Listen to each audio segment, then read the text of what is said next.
I was a little bit surprised because he asked me if I had lactation issues, and I didn't even know lactation could be a thing for men. 7 years later, I would say about 95% of my issues with gynecomastia are completely gone. It doesn't really bother me at all anymore.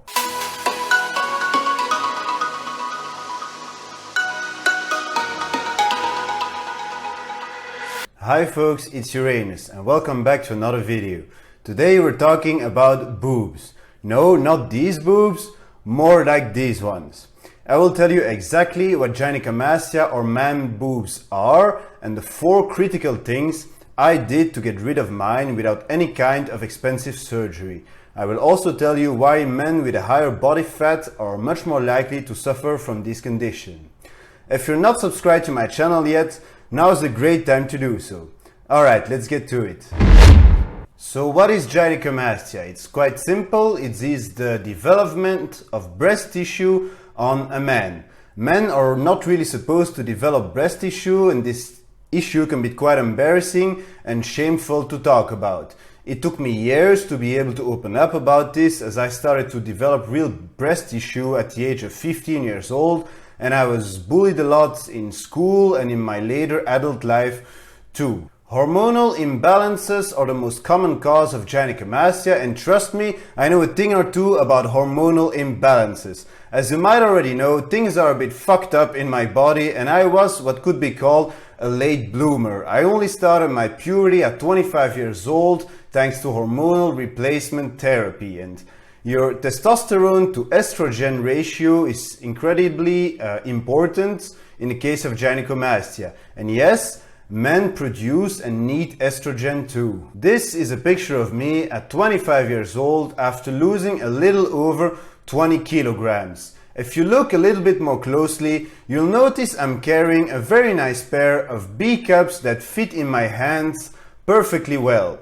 The first time I saw an endocrinologist, I was a little bit surprised because he asked me if I had lactation issues, and I didn't even know lactation could be a thing for men.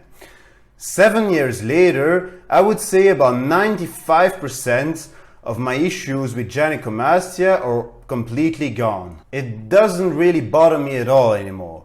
First of all, there is something that you need to know. Once you develop this condition, it is almost impossible to get rid of it without surgery. Why? Because you develop actual breast glands and breast tissue, and this tissue can be reduced in size, and I will tell you exactly how I did it for me, but it can never be completely removed without going in with a scalpel. That's also why you will often see bodybuilders or fitness influencers going under the knife, because they took exogenous hormones and they started to develop puffy nipples, which isn't visually attractive at all. The most famous one that I can think of most recently is Joe Linder. Funny guy, by the way, you should really watch his video about his surgery. Gynecomastia can also be quite a painful condition, as your breast area is really more sensible. I remember I used to really feel pain just from standing outside with a wet t-shirt in the wind, for example. It was also clearly visible through my clothes that I had developed breast tissue, and it wasn't helping my self-confidence at all.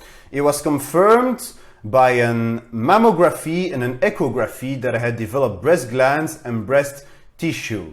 Here I am talking about my nipples on YouTube. By the way, mammographies really suck, man. They really take whatever you have here and they put it in a machine and they squeeze it just like lemons, and it really doesn't feel nice at all. It's necessary, I understand, but it's really not comfortable at all. I really understand that some women don't find it comfortable. For me, it hurt for the rest of the days. And I was also the only male in that center, but whatever. So how exactly did I got rid of my gynecomastia? Well, number one, I corrected my hormonal imbalances by seeking an endocrinologist and by starting hormonal replacement therapy.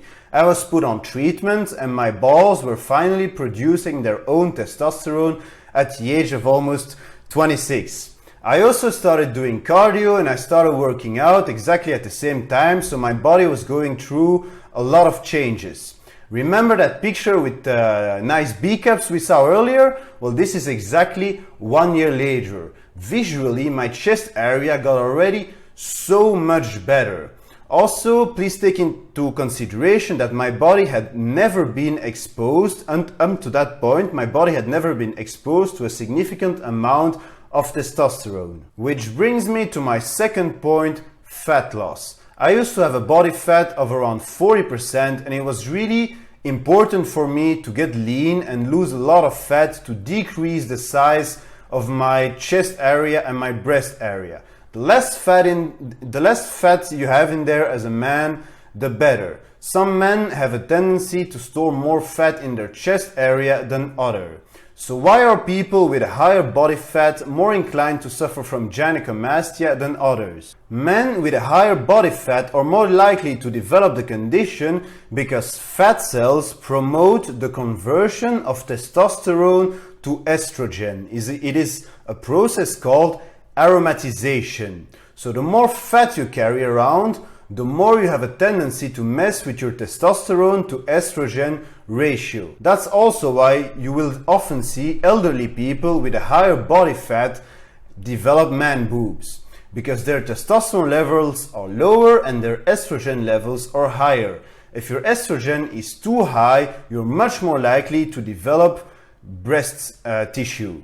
The bottom line is, avoid being obese just like I was. It's good for nothing, just keeping you hot in the winter. Number 3, muscle gains.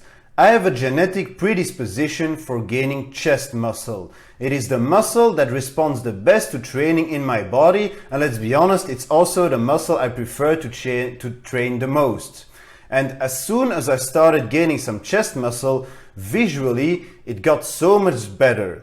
This is a little over 2 years after starting my weight loss journey and my hormonal replacement therapy. By then, my gyno was almost completely gone and I had developed my chest muscle much more, and visually, I wasn't ashamed anymore of my chest area. Last but not least, because this is actually super important, because I was complaining so much about nipple sensitivity and about pain in my chest area to my endocrinologist, he prescribed me a medication called tamoxifen.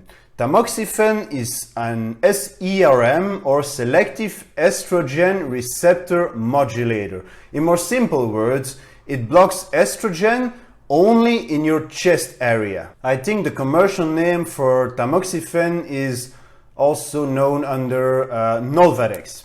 Now, I was only able to take that shit for just about a month because the side effects were horrendous. I had mood swings, my cock stopped working completely even after extensive visual stimulation efforts, I had acne breakouts on my back and on other places you really don't want to know, and it was just a really bad experience. But in the space of 1 month, it significantly reduced the breast tissue under my nipples, so it really helped. I also think they put me on a high dose. I don't remember exactly. I think it was 25 or 50 milligrams a day. And clearly I was not able to handle that because the side effects, I was just going crazy from it. By the way, always consult a doctor, most preferably an endocrinologist, before even thinking about taking shit like this, alright? So that's how I managed to transform my man boobs into a chest area I'm actually really proud of. Fixing my hormones, losing weight, gaining 15 kilograms of muscle, and using tamoxifen. Alright, that's it for today. Let me know in the comments what your experience is with gynecomastia, if you have any. Subscribe if you like my content, and thank you for watching. See you next time. Uranus out.